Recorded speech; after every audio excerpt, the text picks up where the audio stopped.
São 5 versos. Poder e a majestade de Deus.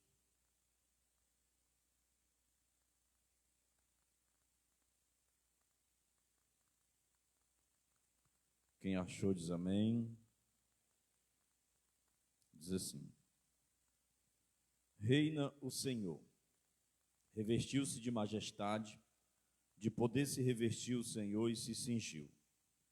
Firmou o mundo que não vacila. Desde a antiguidade está firme o teu trono, tu és desde a eternidade. Levantam os rios, ó Senhor, levantam os rios o seu bramido, levantam os rios o seu fragor.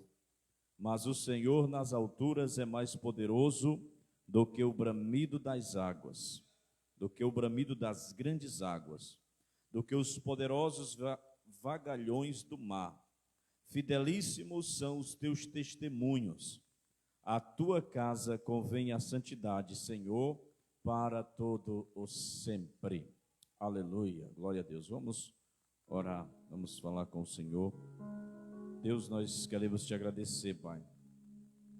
Te agradecer por estar aqui mais uma vez na tua casa, em mais uma noite, mais um dia, mais uma sexta-feira, mais uma semana, mais um mês se findando. E até aqui nós damos testemunho que servimos a um Deus fiel, a um Deus que tudo pode, que tudo faz, que faz o impossível possível em nossas vidas. Obrigado, Pai, por tudo, pelas tuas bênçãos, pelas maravilhas que tu tens nos concedidos. Obrigado pela vida dos teus filhos que aqui estão para te cultuar, para te louvar. Abençoa, Senhor, aqueles que talvez ainda venham pelo caminho. Que o Senhor visite a cada um esta noite. Que o Senhor receba os louvores que serão entoados a Ti aqui. Que o Senhor fale conosco através da Tua palavra. Que o Senhor tome a primazia, a centralidade deste culto, repreendendo todo mal, repreendendo toda distração, tudo aquilo que não vem de Ti, e que apenas o Teu Espírito Santo trabalhe em nossos corações, em nossas mentes, em nossa vida, e que nós sejamos edificados, Senhor, e que a adoração nossa suba como incenso suave até o Teu trono de glória. Fica conosco, é no nome de Jesus Cristo, ó Deus, que nós te louvamos e te agradecemos. Amém e graças a Deus. Vamos louvar o Senhor.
Aleluia, Jesus.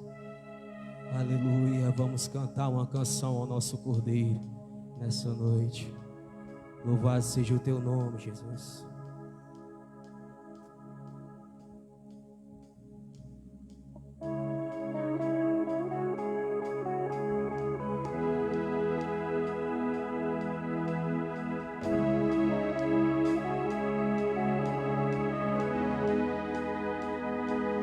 Vamos cantar uma canção ao Cordeiro. E vamos cantar uma canção ao Cordeiro. E vamos cantar uma canção ao Cordeiro. Nós vamos cantar uma canção ao Cordeiro. E quem é como o Senhor? E quem é como o Senhor? Santo e és incomparável, não há outro como tu. Reina sobre a terra e céu para sempre. Santo e és incomparável, não há outro como tu. E reina sobre a terra e céu para sempre.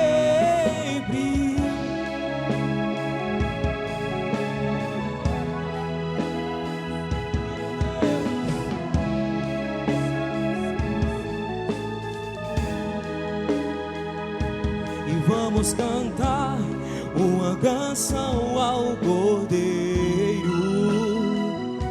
Nós vamos cantar uma canção ao Cordeiro. E vamos cantar uma canção ao Cordeiro. Nós vamos cantar uma canção ao Cordeiro. E quem é como o Senhor? Aleluia. Quem é como o Senhor? Santo e és incomparável, não há outro como tu. Reina sobre a terra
força e poder. Será que você pode levantar suas mãos e declarar nessa noite? Glória, A Deus, louvores e adoração para Deus.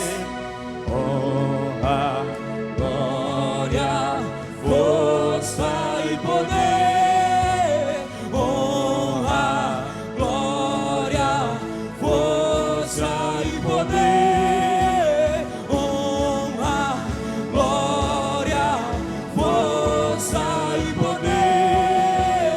Honra, glória, força e poder. Santo és incomparável, não há outro como tu, e reina sobre a terra e céu para sempre. Santo és incomparável, não há outro como tu, e reina sobre a terra e céu para sempre. Santo és incomparável, não há outro como tu, e reina sobre a terra e céu para sempre.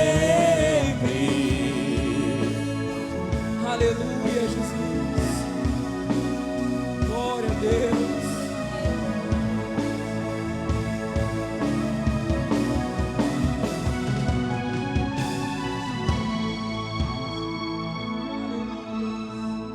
Aleluia, Jesus.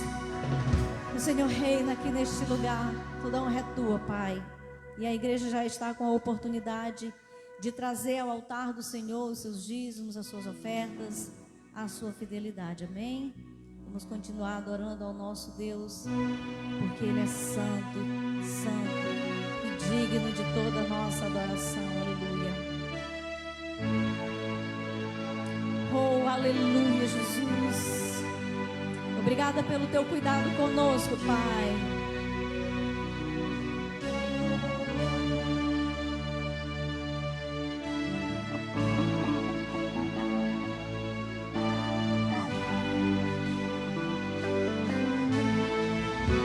Tua voz me chama sobre as águas, onde os meus pés podem falhar.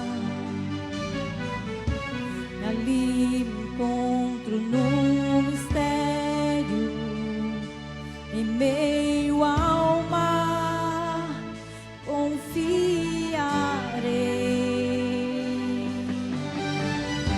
E ao teu nome clamarei,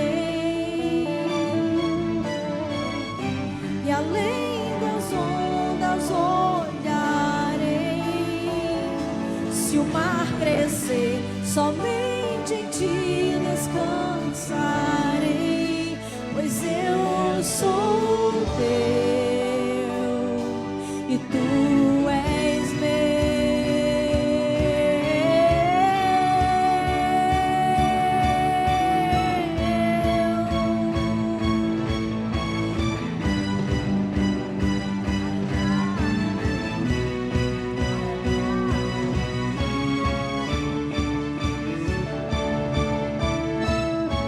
Oh, aleluia, Deus.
fé será mais firme, Senhor, em tua presença. Guia-me aqui em tudo, em ti confie. Sobre as águas eu caminhe, por onde quer que chames. Leva-me mais fundo do que já estive, e minha fé será mais firme, Senhor, em tua presença. Guia-me pra que em tudo em ti confie. Sobre as águas eu caminhe, por onde quer que chames. Leva-me mais fundo do que já estive, e minha fé será mais firme, Senhor, em tua presença. Guia-me em ti confie. Sobre as águas eu caminhe, Senhor, onde quer que seja. Leva-me mais fundo do que já estive, e minha fé será mais firme, Senhor, em tua presença.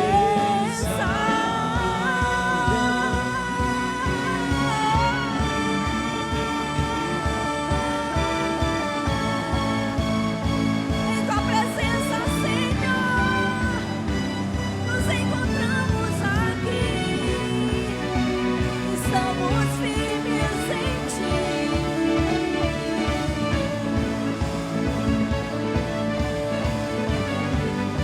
Aleluia, Deus.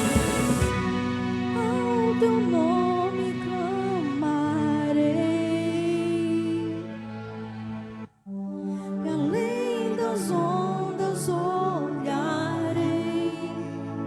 Se o mar crescer, somente em ti descansarei, pois eu sou teu e tu és meu.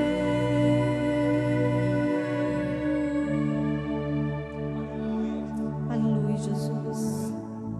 Obrigada, Pai.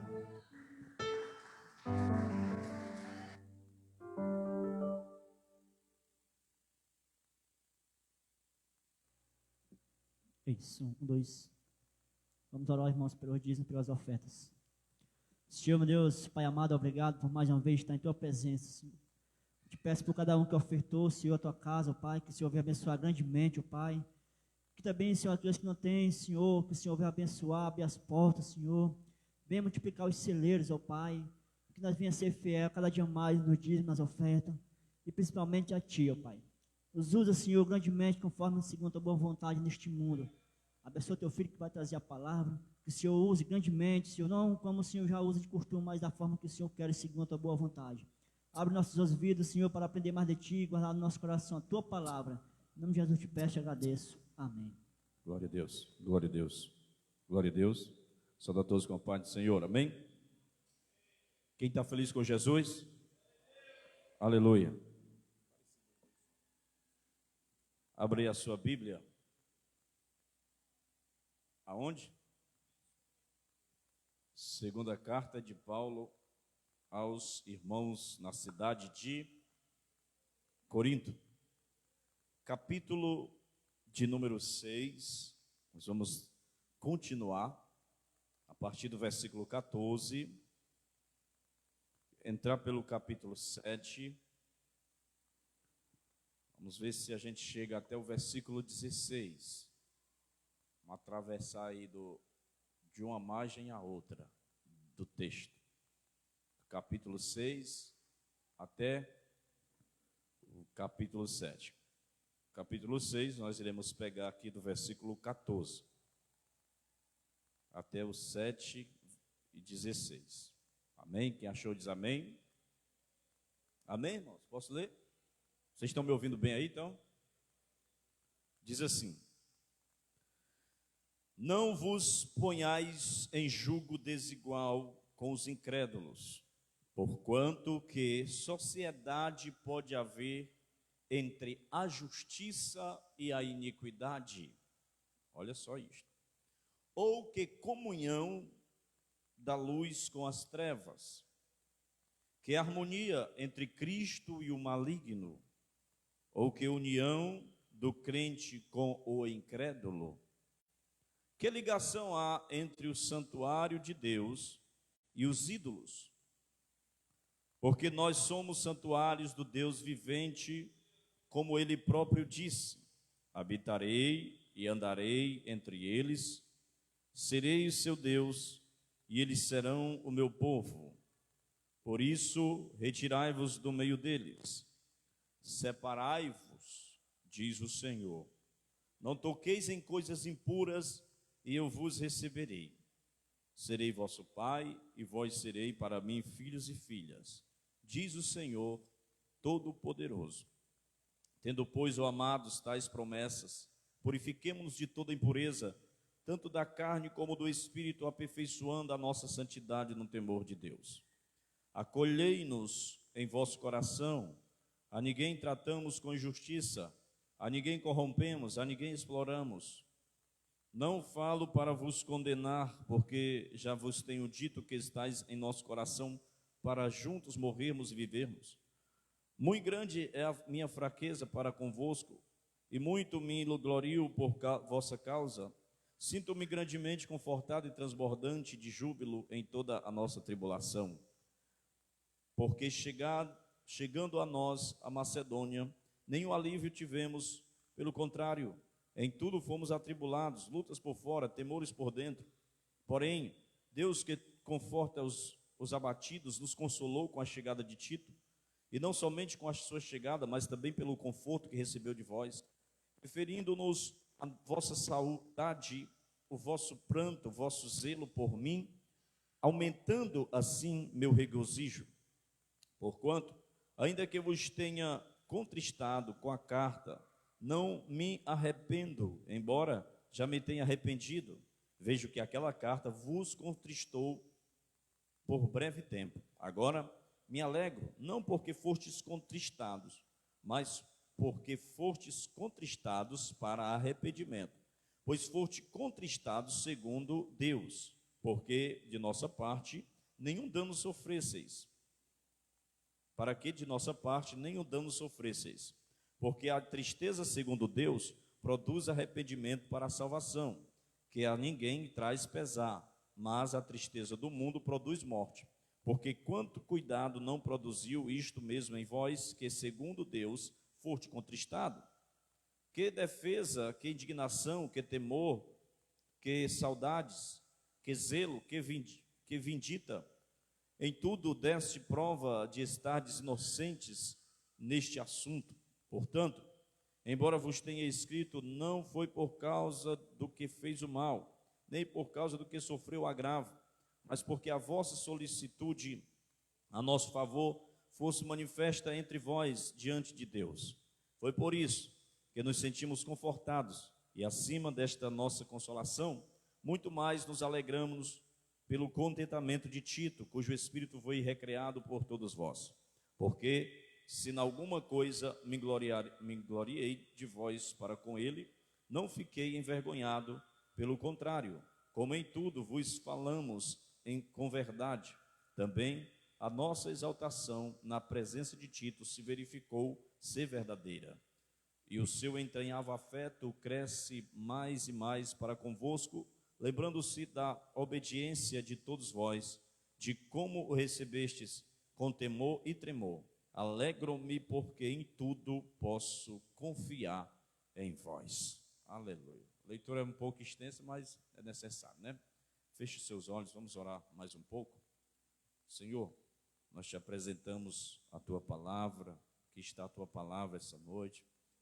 Aqui estou como um instrumento na tua presença, preciso da tua graça, preciso de ti, ó Espírito Santo, que tu tenhas misericórdia de mim, do teu povo, que os nossos corações, os nossos ouvidos estejam atentos a receber, a assimilar, a absorver o conteúdo escriturístico da tua palavra, no nome de Jesus. Nos edifica esta noite, nos conforta, nos consola e nos exorta, se assim for preciso. No nome de Jesus, Pai, é o que nós te pedimos desde já. Amém, graças a Deus. Pode sentar aí, glorificando ao Senhor. Quero falar essa noite, dentro desse assunto aqui, desses textos que nós lemos, 2 Coríntios capítulo 6, do 14 até o capítulo 7 e 16, coloquei aqui um tema, um apelo pela separação do mal e uma consolação restauradora. Um apelo pela separação do mal e uma consolação restauradora. Paulo, ele introduz aqui um novo tema, como ele faz lá no capítulo 2, versículo 14, ao sentir a necessidade imperativa de dar graças e falar da nova aliança, e ele traz ali um assunto profundo sobre a nova aliança em Cristo. Nós falamos sobre isso em mensagens anteriores.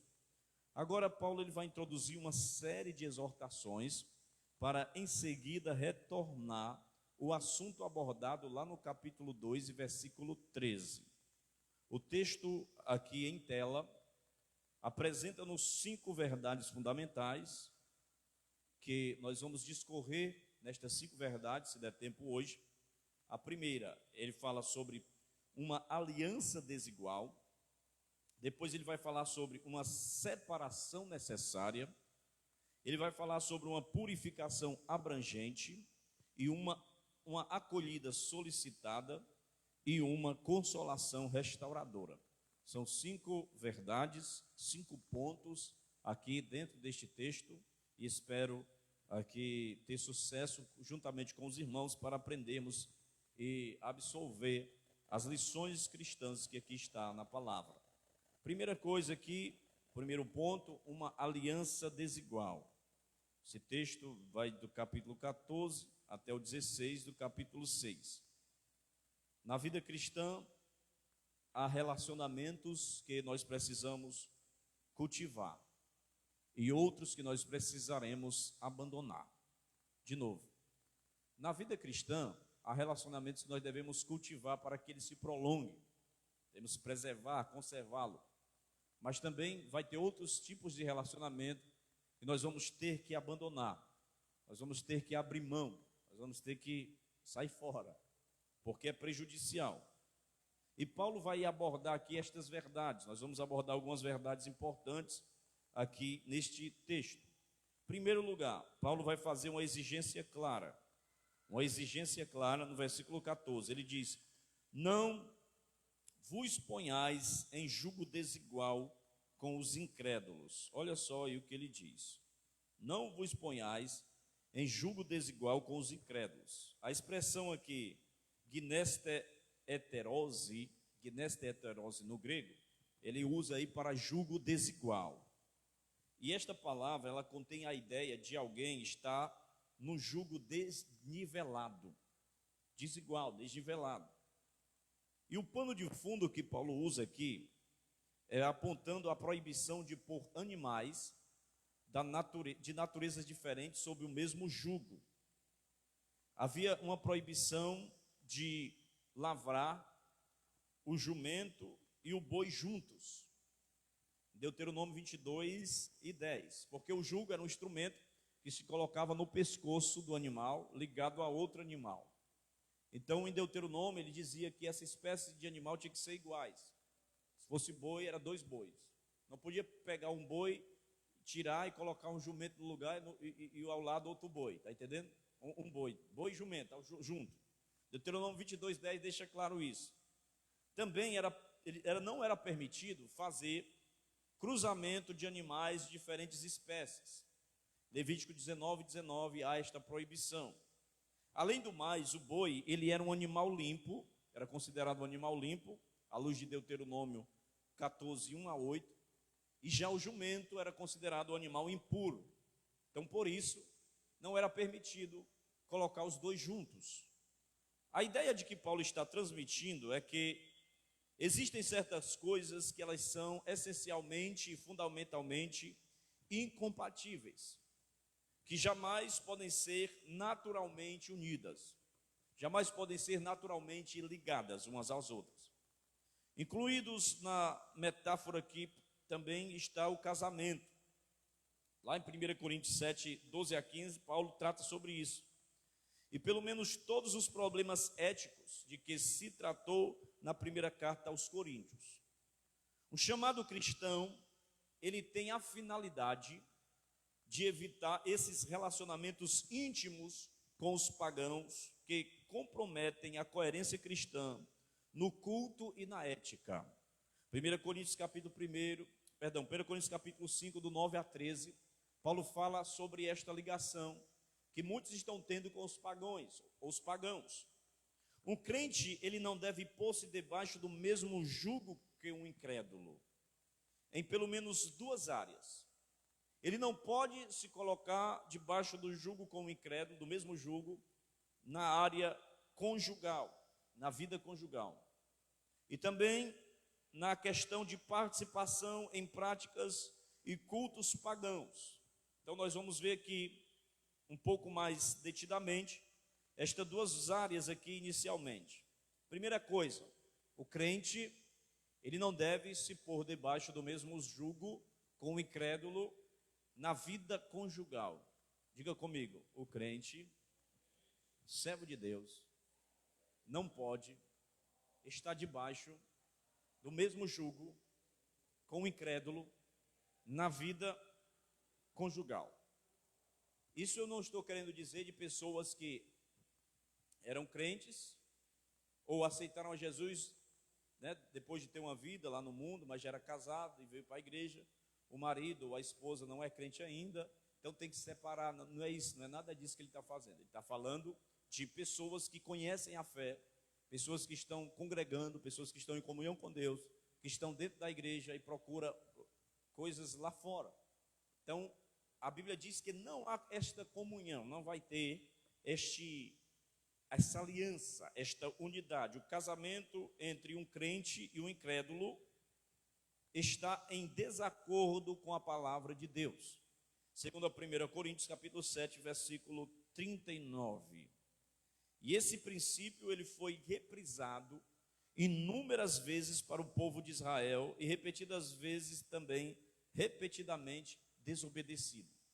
Eu já vi muitas pessoas dizerem, homem ou mulher, jovem na igreja, uma bênção, e se embaraçar porque não, na igreja não tem, não sei o que e tal, cheio de coisa. Eu conheci um rapaz ali, conheci uma moça ali, uma moça muito boa, um rapaz muito bom. E aí, ele é crente? Não é crente não, mas a família dele é boa, ele é gente boa também. Eu vou ganhar ele, eu vou salvar ele, vou evangelizar. Quando tem um evangelismo não aparece, aí agora quer evangelizar. E de repente, ao invés de ser ganho aquele rapaz ou moça para Jesus, ele é que pesca e arrasta da igreja.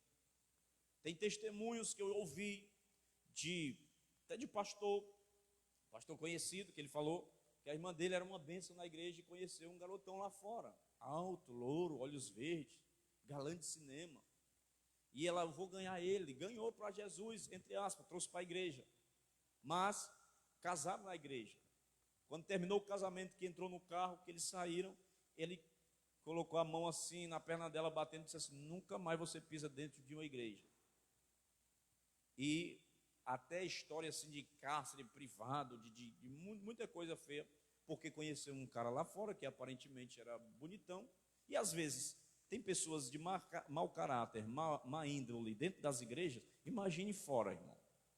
Por isso que Paulo está dizendo isso de uma forma preventiva. Deus faz isso com o povo de Israel de uma forma preventiva. Deus sempre vai colocava assim limites do que eles deveriam fazer e do que eles não deveriam fazer. Quando Deus escolhe o povo de Israel, ele diz assim, vocês não vão se vestir do jeito que vocês querem. Tem que ter a diferença da roupa masculina para a roupa feminina. Porque as outras nações vão ver e vão identificar, é homem. Isso no Antigo Testamento. As outras vão ver e vão dizer, é mulher. Não vão ter dúvida nenhuma. Deus era o estilista do povo de Israel. Deus disse assim, olha, as nações comem umas comidas aí, mas vocês vão comer isso. Não é que Deus era um mestre cuca né, que estava trazendo um cardápio ali, exigentemente, obrigatoriamente. Não, Deus estava preservando Israel de certos tipos de doença, de má digestão, de trazer toxinas desagradáveis ao organismo. E também ele diz: vocês não vão se misturar com pessoas e nem se casar com mulheres ou homens estrangeiros. Deus estava prevenindo ele de pecados obscenos que afastava da presença de Deus, e costumes pagãos que os cananeus, que existia coisas horrendas que os cananeus faziam. Levítico traz uma lista sobre isso. Então Deus, ele estava constantemente falando isso. E nós vemos uma mescla de povo, começou a ter uma mistura tão grande. Lá nos livros de Neemias e Esdras, você vai ver que ele traz uma proibição sobre isto, que Deus, ele estava estabelecendo na lei, e eles se misturaram. Tanto é que Esdras se zangou tanto que deu um estabefe nos homens lá, arrancou os cabelos dele, puxou os cabelos dele, está escrito lá, porque eles se misturaram e arranjaram esposa pagãos, e eles foram obrigados a deixar elas. Isso lá no Antigo Testamento, para você ter uma ideia como a exigência de santidade, de não mistura, era estabelecida. No caso aqui de um crente já estar casado, como eu falei com o incrédulo, essa passagem não vai autorizar separação ou divórcio, não. Não é que ele está dizendo: então eu tenho que me separar, vou me separar. Não, não é isso que ele está dizendo. Ele está dizendo: você que está dentro da igreja e já está de olho num bichinho lá fora. Já estou de olho em uma bichinha lá fora. Então, ele está dizendo que há o jugo desigual. Por quê? Vai querer ir para a festa, você vai querer vir para o culto. Vai querer ir para não sei aonde, você vai querer estar no ensaio na igreja. Ou no estudo, culto de oração. Primeira coisa que faz é apagar a chama. Todas as pessoas hoje aqui, dessa igreja já, nem de outra não, aqui que chegaram para mim e disseram que estavam orando por pessoas lá no mundo, se desviaram, se apagaram. Tinha um dom, tinha um talento, apagou. Então, por que Deus está falando isso? Para nos prevenir disso. Porque tem pessoas que se acham muito santas, se acham muito: eu não caio, eu não peco, eu vou evangelizar ele, eu vou converter. Mas 99,9% das vezes acontece ao contrário. Eles caem, eles se desviam, eles se desmoronam espiritualmente. Então Paulo está dizendo isso para nós, para a igreja de Corinto e para nós como igreja hoje. Então tenha certeza, você que é jovem, né, solteiro, Deus tem alguém especial para você. Não é um lobo, não é uma loba, não é uma Dalila, é uma mulher de Deus, é um homem de Deus, que ele já está preparando. Então tenha calma, fique tranquilo, fique na dispensação, que a sua hora vai chegar. Amém? Aí outras coisas também que não devem se misturar aí. As práticas culturais pagãs. O contexto prova que o propósito de Paulo nesse texto é proibir os crentes de se unirem com os incrédulos no culto pagão. Ele fala isso em 1 Coríntios 10, 14 até o 22. Primeiro, conjugal, vida conjugal. Segundo, vida cultual, de cultos pagãos. Paulo resiste fortemente ao ecumenismo, à universalidade. Não há comunhão verdadeira fora da verdade. Então ele estava nesse quesito aqui. Tinha aceitado a Jesus, mas tinha aliança com pessoas que eram pagãos, e agora eles estavam indo: não tem problema nenhum, eu vou para o ritual ali da deusa fulana, da deusa grega, dos cultos, da sacrifício a ídolos e etc. E Paulo está dizendo: não, vocês não pertencem mais a esse mundo aí não. Não há mais comunhão entre a luz e as trevas, vocês são separados, vocês são povo de Deus agora. Não é qualquer ambiente que você vai andar agora. Você ia para o show ali do Zezé, não sei mais de quem, do fulano de tal, não vai mais. Porque você ia para as quadrilhas, não vai mais. Você ia para qualquer outra coisa popular, não vai mais. Porque não há mais comunhão entre a luz e as trevas. Amém? Segundo lugar, além de Paulo falar, em primeiro lugar, aqui, de uma exigência clara, ele fala agora uma impossibilidade absoluta, nos capítulos 14 até o 16. Paulo faz 5 perguntas retóricas e antiéticas e espera receber um sonoro não como resposta. Em todas elas, ele faz uma pergunta retórica. A pergunta retórica é quando você pergunta e geralmente a resposta vai ser não. Ela já tem a resposta embutida dentro da pergunta. E cada pergunta vai abordar aqui uma área específica da vida.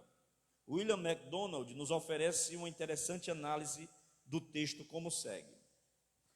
A abordagem da esfera do comportamento moral.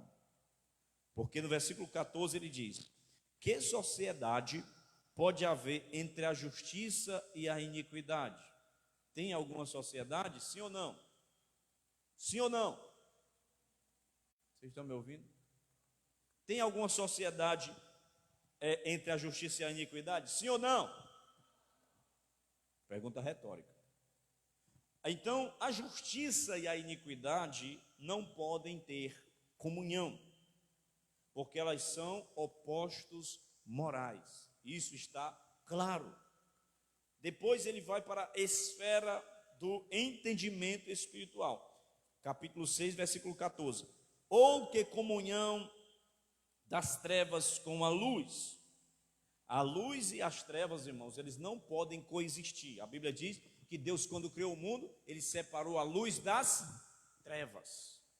Então, aonde a luz chega, as trevas precisam se retirar.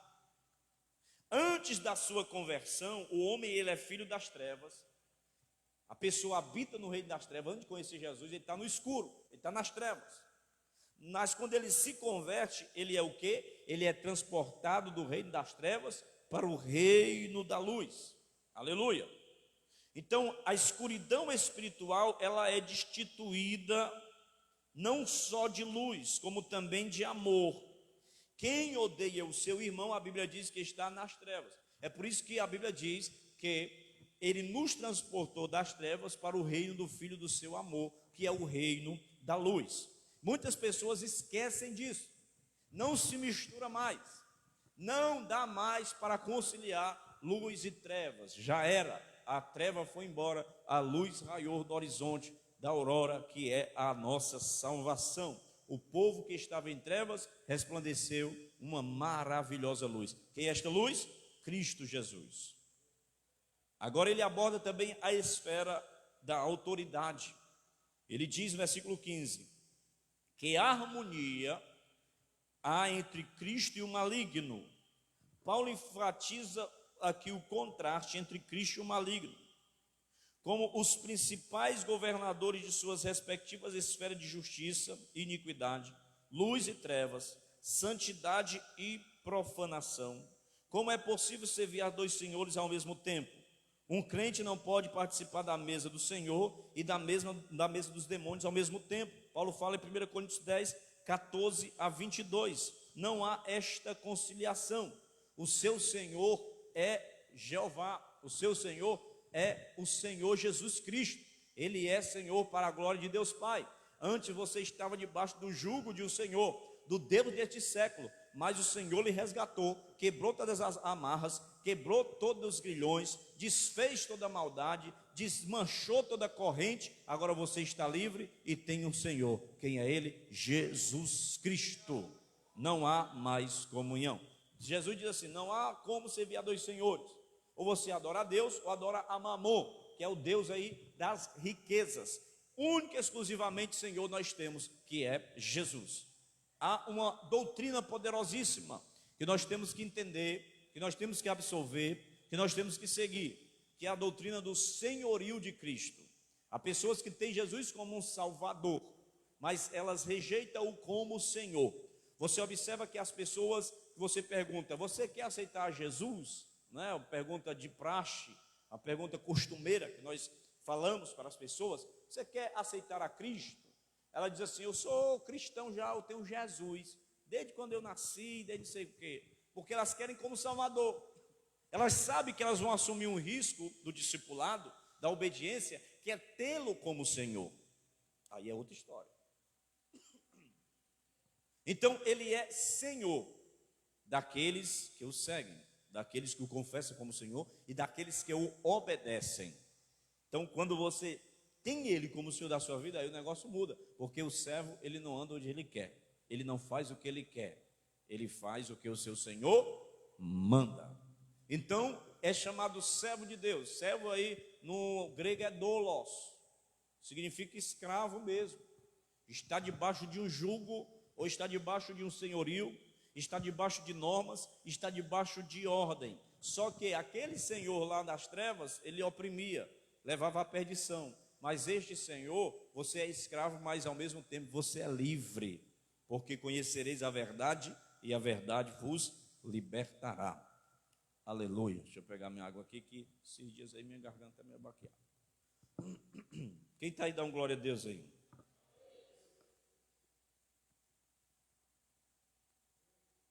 Então, agora também, ele vai abordar a esfera da fé.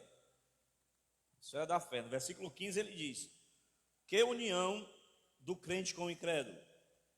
Paulo não está falando aqui que crentes não podem ter nenhum contato com os incrédulos, pois nesse caso os crentes teriam que sair do mundo. Ele fala lá em 1 Coríntios 5, 9 e 10. Estou dizendo para você desmanchar as amizades, as alianças, né? A pessoa que você, não, nunca mais vou falar com esse incrédulo velho aí, eu vou ficar bem longe dele. Senão você tinha que sair do mundo, porque em todo canto onde você trabalha tem incrédulo, tem pessoas não crentes, em qualquer esfera, onde você estuda, seus vizinhos, então você ia ter que ir para o céu. Não é isso que ele está falando. Ele instrui os crentes a não compartilhar o estilo de vida dos incrédulos. O contexto aqui é relativo ao culto pagão, mas muita gente está absorvendo, cooptando o estilo dos incrédulos, porque o que dita a moda aí fora é a mídia, é o pensamento que está corrompido, esquerdistas, princípios da escola de Frankfurt, princípios das doutrinações gramscianas, os padrões moldados pelos cânones dos ensinos de Marx, o marxismo cultural, a mídia das televisionadas, os canais, que agora trazendo aberrações para os jovens desta nova geração. Você observa que eles tentam afetar o imaginário infantil, infanto-juvenil, adolescente, porque a primeira coisa que vai fixar na mente da criança é como uma página em branco. Então, a criança ela tem que ser trabalhado o imaginário dela. É o imaginário dela que vai ser guardado ali na memória para lá na frente ela conseguir discernir os dados que for colocado para ela, o que é verdade, o que é não verdade, o que é conhecer, o que é saber, o que é discernir as coisas. Então tudo vai estar guardado na memória do imaginário. É por isso que as crianças elas gostam do chapéuzinho vermelho, chama a atenção dela o lobo mau, os três porquinhos e não sei mais o que, porque é o imaginário dela trabalhando. Então o que é que eles estão fazendo? Eles estão atingindo a Disney, outras empresas de desenhos, para que as crianças assistam aquilo ali e já fixe no imaginário dela, para que quando ela atingir uma certa idade, aquilo já foi moldado, trabalhado na memória e para ela não vai ser problema nenhum. Então isso está acontecendo. Estão pegando as figuras, principalmente dos mais jovens e adolescentes, e dizer que um certo estilo de roupa é legal. Você observa que, eu até postei um negócio de um cropped, os homens usando, mostrando a barriga, né?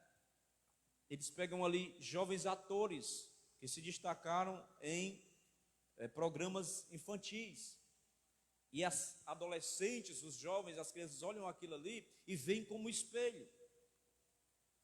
As pessoas, os jovens até dentro da igreja, olham aquilo ali, porque o comportamento deles estão sendo moldado ao estilo dos incrédulos.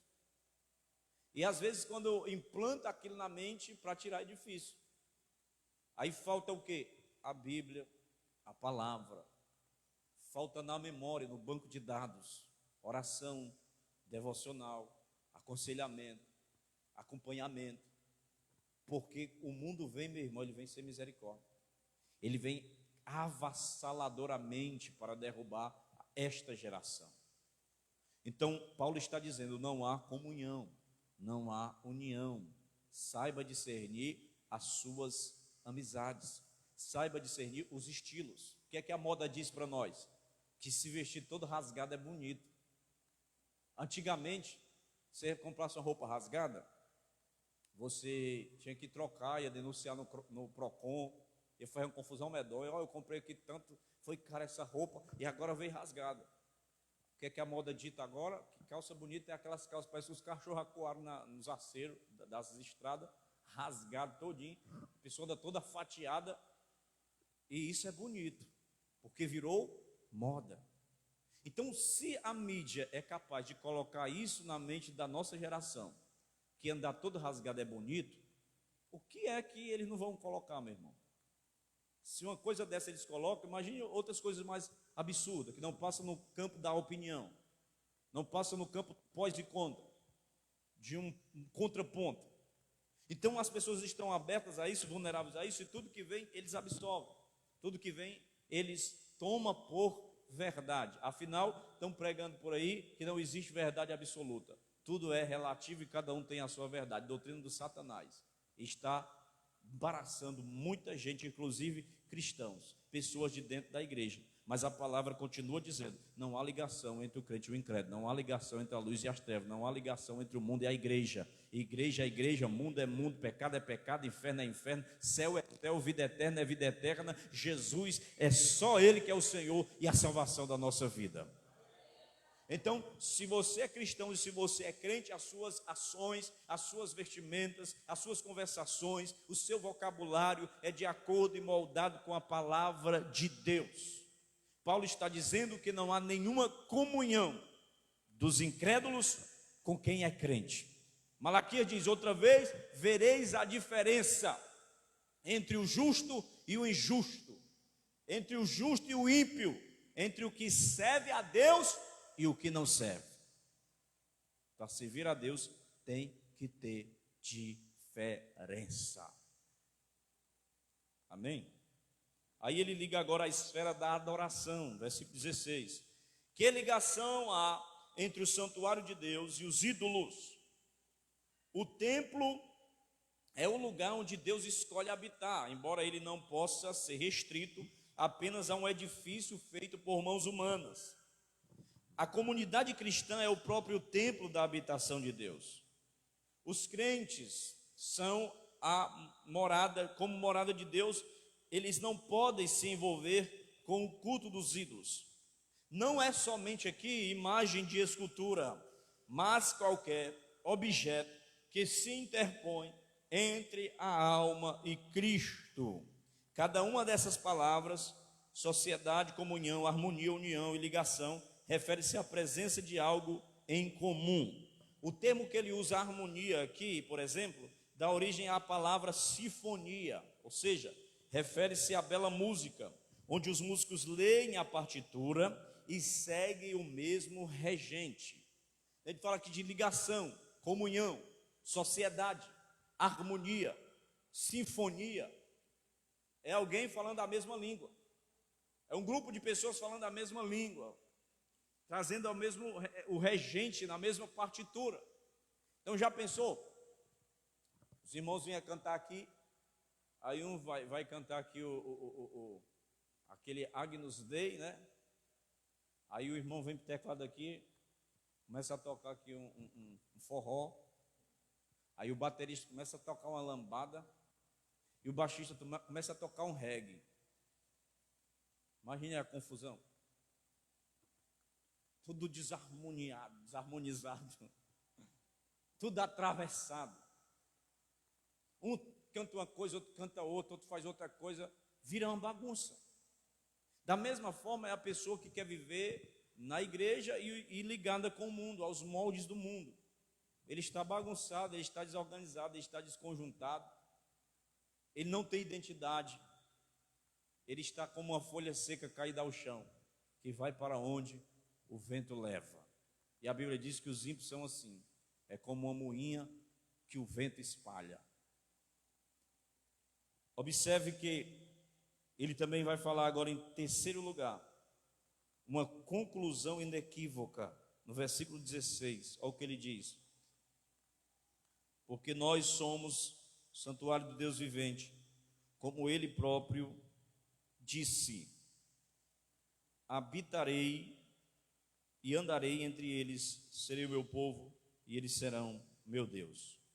Olha o que ele diz: porque nós somos santuários do Deus vivo. Deus habita no crente. Deus habita em nós. A Bíblia diz também que nós somos santuário de Deus. Ele habita no crente, ele também habita na igreja.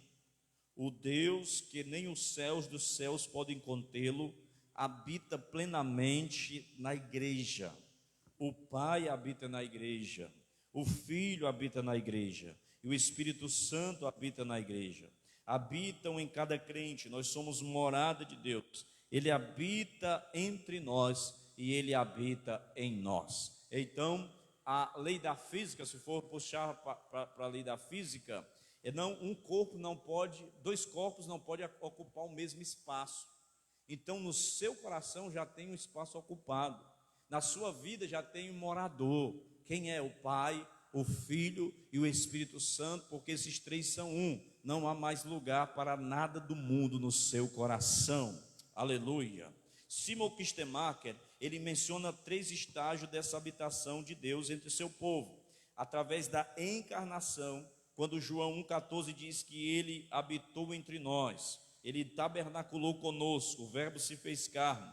Ele fala sobre a habitação interior de Cristo no coração do crente, em Efésios 13:17. E a habitação de Deus com o seu povo na nova terra, Apocalipse 21, versículo 3.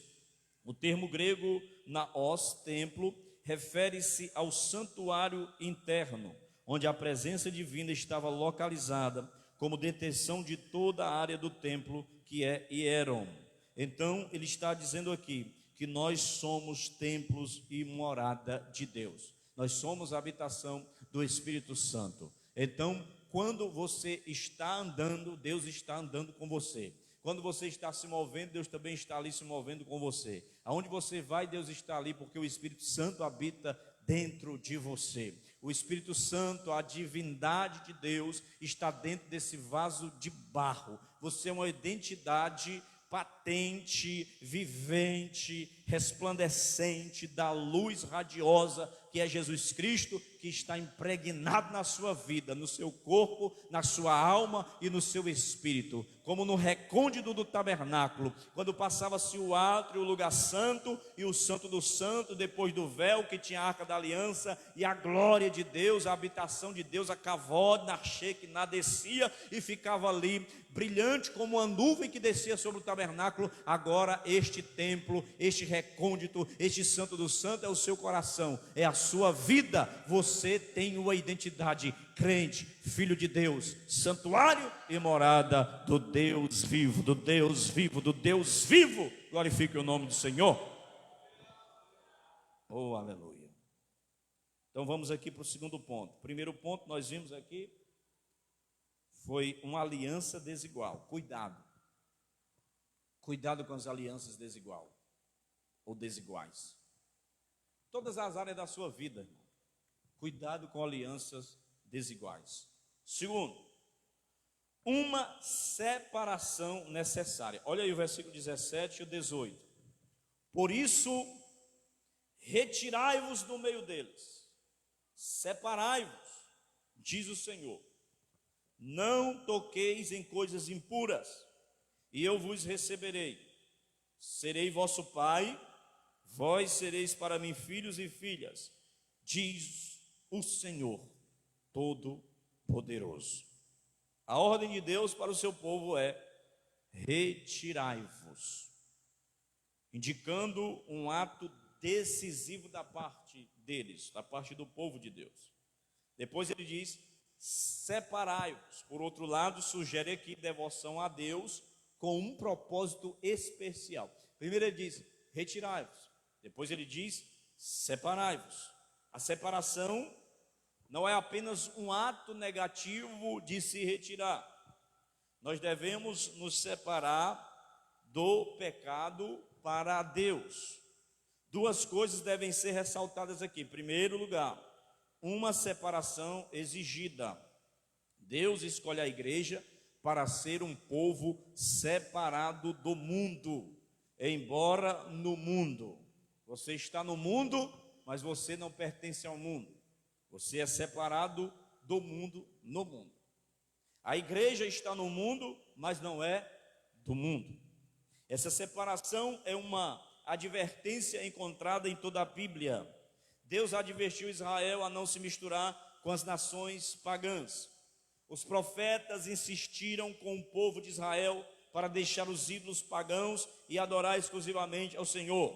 Jesus falou sobre a necessidade de ser guardado da contaminação do mundo.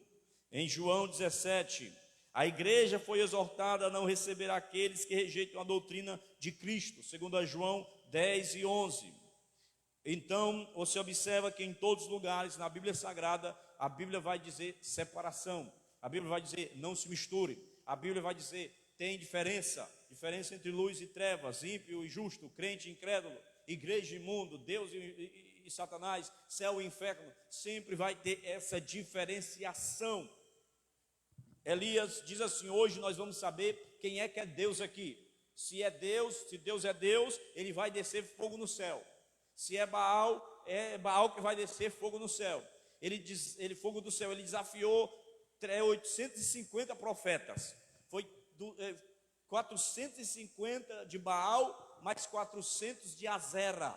E ele diz: pode fazer o que for aí, vamos ver qual é o Deus que vai responder com fogo. E hoje vocês vão saber quem é Deus aqui nesse negócio. Vamos lá. Aí eles começaram a se cortar, a fazer ritual, e cantar e não sei o quê. E ali ele diz: grita mais alto aí. Talvez Baal está viajando. Grita mais alto, talvez ele está dormindo. Talvez ele não está ouvindo vocês. Onde é que ele está? Ele está longe. Aí se desmantelaram tudo, quebraram altar, quebraram tudo lá, e se rasgaram, se tacaram no chão e nada acontecia. Aí eles: pronto, tá bom, acaba aí com essa palhaçada, vamos consertar aqui. Ele ajeitou o altar, ajeitou o holocausto, botou pedra, botou água lá ao redor do altar, e ele disse: Senhor, em teu nome eu fiz todas essas coisas, e para que Israel saiba que tu é Deus, responde agora essa oração e manda fogo do céu aqui nesse altar. E a Bíblia diz que desceu o fogo do céu, consumiu o holocausto, consumiu as pedras, lambeu a água ao redor que Elias tinha colocado, e ele recebe a oferta, e ele diz assim: agora, meus irmãos, pegue espada nesses demônios aí, esses endemoniados de Baal, e vão dizendo agora: só o Senhor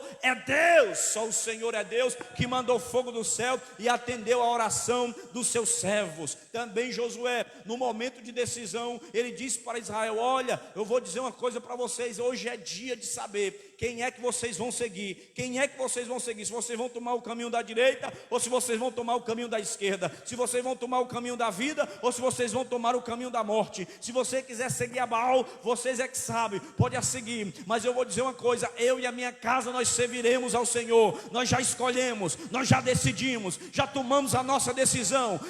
Eu vou seguir a Deus, eu e a minha casa serviremos a Ele pelo resto das nossas vidas. Não dá para ficar em cima do muro. Não dá para ficar cocheando em dois pensamentos. Ou você serve a Deus ou você não serve. Ou você serve a Deus ou serve a Baal. Não pode estar de manhã na mesa de Deus e à noite na mesa do demônio. Você tem que pegar aquela palavra e para você guardar e dizer: eu sou propriedade exclusiva de Deus. Porque se você está aqui e está pensando lá no mundo, você está correndo um grave perigo. Se você está aqui, está dizendo: não era para eu estar aqui, é porque meu pai me trouxe para cá, não sei quem me trouxe para cá. Se o seu motivo é este, você está correndo um grave perigo. Você tem que decidir: retirai-vos. É você que se retira. Separai-vos, é você que se separa. Quando alguém chega e diz, ai, por que tu não faz isso? É porque eu sou separado. Por que tu não bebe? Por que tu não fuma? Porque eu sou separado. Vocês vão se lascar tudinho com o negócio de fumar, de cheirar e fazer isso aí. E eu já sei o fim disso aí, porque não precisa eu experimentar, é só eu observar. E eu não quero este caminho. O meu caminho não é para baixo, o meu caminho é para cima. Não é para o inferno, é para o céu. É você que decide. Tudo depende de uma decisão. Separação necessária. William Barclay, ele fala de 3 áreas que muitas vezes um crente precisava abandonar ao converter-se a Jesus. Ele precisava primeiro, questão do ofício, trabalho, a profissão. Porque nessa época aqui, muitos trabalhavam ligados à idolatria. Eles trabalhavam porque era cheio de idolatria naquela época, principalmente ali na cultura greco-romana. Existiam muitos ídolos, muitos deuses, um panteão de deuses. Tanto é que ele não sabia nem quem era o Deus. Tinha Deus que ele não sabia nem quem era. Então muitos deles trabalhavam nessas profissões. E Paulo diz assim, olha, procure outro ramo para você fazer. Procure outra coisa. Porque isso aí não vai dar. Primeiro, separação do ofício. Depois, a vida social. Os crentes, eles eram convidados a se assentar com os incrédulos em mesas dos ídolos, nos rituais, nas festas que tinha, tudo era envolto aquele ídolo ali. Ele está dizendo, a partir de hoje, você agora está diferente, é crente, não pode sentar na mesa dos escarnecedores, não pode andar nos caminhos dos pecadores, não pode tomar conselho dos ímpios. Terceiro, a vida familiar, a conversão, muitas vezes trouxe grandes conflitos na família. Entre maridos, esposas e filhos, eles eram abandonados pelos demais membros da família após sua conversão. Alguém chegava em casa e dizia, olha, eu me converti aonde? Naquela congregação ali de Corinto, do apóstolo Paulo, pastor de lá. Aí a partir de hoje, tchau. Abandonava filho, abandonava esposa, abandonava esposo. Uma separação abrupta, mas era necessário. Porque depois que você prova do chá da raiz de Jessé, você vicia. Nada mais, se você se converteu, irmão, de verdade, nada te tira dos caminhos do Senhor. Nada e nem ninguém. Por que o povo, antigamente, eles eram mais fortes? Porque quando eles se convertiam mesmo. Se você pegar assim de uns 15, 20 anos atrás, ou 10 anos atrás, talvez, você vai pegar testemunho de pessoas que foram expulsas de casa, que pais fecharam a porta, jogaram as coisas no meio da rua. A partir de hoje, eu não quero saber quero saber dessa lei, não. Você passou por essa lei, pois se vira. O pastor vai lhe sustentar agora. Mas eles não negaram a fé. Recebia pedrada, no meio da rua. Jogava ovo podre, esculhambava quem andava com a Bíblia. Estava num culto assim, eu ainda acompanhei, 95, 96, no conjunto de criança, igrejinha pequena. O pessoal passava e jogava pedra em cima da igreja. As pedras na porta da igreja, às vezes culto de doutrina na porta fechada. Mas eles resistiram firme. Aí o que acontece? Chegou uma geraçãozinha Nutella aí. Tudo é algodão doce. Tudo é chilito. Maravilhoso. Aí recebe uma palavra de exortação. Já se desmancha todinho. Já se desvia. Geração dos TikToks, das redes sociais, dos YouTubers, que recebe prêmio aí, ó, de destaque. Eles acham que cristianismo é isto. Eles acham que ser crente é isso, é ter nome outdoor, em cartaz, é não sei o quê. Não, irmão, ser crente é ter o nome no livro da vida. É resistir o dia mau, a provação. É apanhar. Ser perseguido. E hoje esse povo só estão nesse bem bom aí, porque lá atrás, resistiram, sofreram, foram para frente. Mas ainda tem remanescente, que pode vir chuva, pode vir vento, pode vir temporal, pode correr os rios, mas a casa não cai, porque está edificada sobre uma rocha, e esta rocha é Cristo. Aleluia. Segundo lugar, primeiro, uma separação exigida. Segundo, uma comunhão oferecida. Observe o versículo 17 e o 18. Diz assim: por isso, retirai-vos do meio dele, separai-vos, diz o Senhor, não toqueis em coisas impuras, e eu vos receberei, serei vosso pai, e vós sereis para mim filhos e filhas, diz o Senhor Todo-Poderoso. Na medida em que o crente ele se aparta do mundo, ele se aproxima de Deus. Não tem outra. Você se separou do mundo, você está mais perto de Deus. Você renunciou uma coisa, se santificou, você está mais perto de Deus. Você cria um hábito de ler a palavra, você vai se aproximando de Deus. Cria o hábito de orar, você vai se aproximando de Deus, vai se aproximando de Deus. Cada vez que você fica longe do mundo, você fica mais perto de Deus. Por isso que a Bíblia diz assim, chegai-vos a Deus e Ele chegará a vós. Então, ele rompe o vínculo com o mundo, ele estreita o relacionamento com Deus. É um ledo engano fazer amizade com o mundo com o propósito de ganhá-lo para Deus. Eu já falei, pessoas fazem amizade com o mundo, eu vou ganhar ali, ideia. A amizade do mundo, a Bíblia diz que é inimizade contra Deus. Amar o mundo, 1 João 2, 15 a 17, é desprezar o amor de Deus. Conformar-se com o mundo é deixar-se ser transformado e moldado por Deus. Viver no mundo é ser condenado juntamente com o mundo. Então não há amizade nenhuma entre Deus e o mundo. Terceiro ponto, uma purificação. Capítulo 7, versículo 1. Olha o que ele diz aí. Tendo, pois, ó amados, tais promessas, o que é que ele diz? Purifiquemo-nos de toda impureza. Diga comigo, purifiquemo-nos de toda impureza, tanto da carne como do espírito, aperfeiçoando a nossa santidade no temor de Deus. Olha que mensagem, olha que texto. Tendo, pois, amados, tais promessas. Que promessa é essa que ele está falando aqui?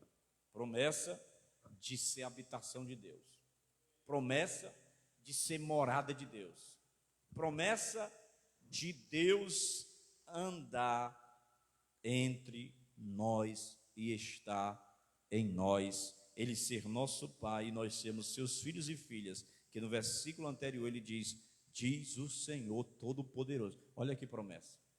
Então ele diz, você tem essa promessa, purifique-se. Duas coisas são destacadas aqui pelo apóstolo Paulo. Em primeiro lugar, o lado negativo da santificação, porque ele diz, purifiquemo-nos de toda impureza. A impureza da carne inclui todas as formas de impurezas físicas, enquanto a impureza do espírito cobre as impurezas anteriores da vida, motivações, desejos e pensamentos. O filho pródigo, ele cometeu o pecado da carne, mas o seu irmão mais velho cometeu o pecado do espírito. Não era capaz de se relacionar com o pai. A palavra grega aqui, molismos, que é impureza, encontra-se apenas aqui e em todo o Novo Testamento, e só 3 vezes na Septuaginta. Em todos os casos denota uma conspersão ou conspiração religiosa, ou seja, uma maculação, conspurcação, palavra difícil, uma maculação. Segundo lugar, o lado positivo da santificação. Deus não somente dá o lado negativo da santificação, mas também o lado positivo, porque ele diz assim, aperfeiçoando a nossa santidade no temor de Deus. aperfeiçoando a nossa santidade no temor de Deus. Isso que dá um tema muito bom, viu? Aperfeiçoando a nossa santidade no temor de Deus. Diga comigo, aperfeiçoando a nossa santidade no temor de Deus. Santidade aperfeiçoada.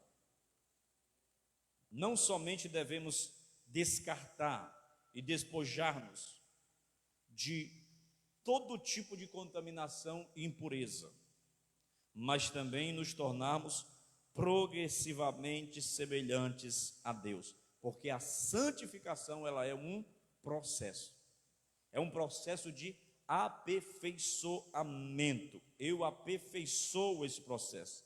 É um processo contínuo, que dura enquanto eu estou na minha vida aqui na terra. Então, quando é que eu devo me santificar? Todos os dias.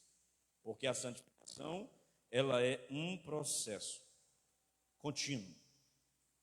Robert Marchene, ele diz o seguinte: Senhor, faz-me tão santo quanto é possível um homem ser santo, deste lado de cá do céu. A oração que ele faz: Senhor, faz-me tão santo quanto é possível um homem ser santo deste lado de cá do céu. Porque o nosso alvo é atingir a estatura de varão perfeito. Então, enquanto nós estivermos aqui, todo dia o pecado vem, nos chama. Todo dia as propostas vão vir, nos chamam. Todo dia o mundo vem, nos chama. Todo dia o inimigo vem, o diabo, o pecado, o mundo, ele vai tentar nos levar para lá. Mas todo dia eu tenho o quê? Que me santificar, que me separar, que me purificar, que me consagrar para buscar a Deus. Porque eu estou ainda nesta terra, estou ainda neste corpo. E este corpo, ele não se alegra. Aí vamos orar, 5 horas da manhã. Oh, glória, vou pular. Oh, aleluia, vou para a igreja. Vou correndo, ó. Glória a Deus, vamos orar. Não. A carne vai tentar para você colocar o despertador para tocar mais 5 minutos. E você não vai ouvir, vai passar direto. Ah, eu não vou orar não, que dá sono. Eu não vou jejuar não, que dá fome. A carne não vai ficar pulando. Ei, hoje vai jejuar. Glória a Deus, vamos jejuar. E o estômago começa a roncar assim. Aí você se lembra do cheirinho do café. Cheirinho do café, do pão, carioquinha, um presunto, queijo. Ah, meu Deus, manteigazinha ali, ó, Itacalomi, né? Itacalomi, quem pode. Quali, tapioca. Você tem que lembrar que você tem que rejeitar aquilo ali para ter uma purificação. Então, todo dia é uma batalha. Todo dia é uma luta. Fora os desejos dos instintos que está intrínseco na carne. Que Paulo diz: pois eu sei que o bem que eu quero fazer, isso eu não faço. E o mal que eu não quero, esse eu estou sempre fazendo, porque é uma lei que opera em mim. Maldito o homem que sou. Ou seja, maldita a natureza humana. Liberta-me de mim, né? Aquele que tem. Mas ele diz que a única coisa que ele se gloria era na cruz de Cristo, porque ele não vive mais para ele. A vida que ele tem, ele vive na fé no Filho de Deus. De modo que ele está crucificado para o mundo está crucificado para ele. Então, o que você alimentar é o que vai ser mais fortificado. Se você alimentar a carne, ela vai vencer o seu espírito. Porque o espírito milita contra a carne milita contra o espírito contra a carne. Mas se você alimentar o espírito, aperfeiçoar o espírito, ele vai vencer esta batalha. Paulo está dizendo: aperfeiçoando a nossa santidade no temor do Senhor. A justificação e a santificação, sempre eu falo isto. A justificação, ela foi um ato de Deus feito de uma vez por todas. Não precisei me esforçar para nada. Ele que fez, ele me justificou uma vez por todas. Mas a santificação, eu que tenho que fazer isto todos os dias. Então ele me justifica e eu me santifico. Eu me converto. como esmurrando a minha própria natureza. E Paulo diz isso aos irmãos. Segundo lugar, o lado positivo. Primeiro lugar, o lado negativo da santificação. Segundo lugar, o lado positivo da santificação. O nosso alvo é atingir a estatura de varão perfeito. Amém? Glória a Deus. Vamos ficar de pé. Vou parar aqui até no versículo 1. Tem muita coisa aqui para a gente ver e discorrer. Vou deixar para a próxima sexta-feira. Glória a Deus. Falei sobre 3 pontos. São 5. Vai ficar mais 2 pontos. São 7 páginas aqui de esboço. Glória a Deus. Mas eu creio que você entendeu essa mensagem de hoje, sim ou não? Quem entendeu, dá uma glória a Deus. Cadê o meu tecladista? Fecha os teus olhos aí.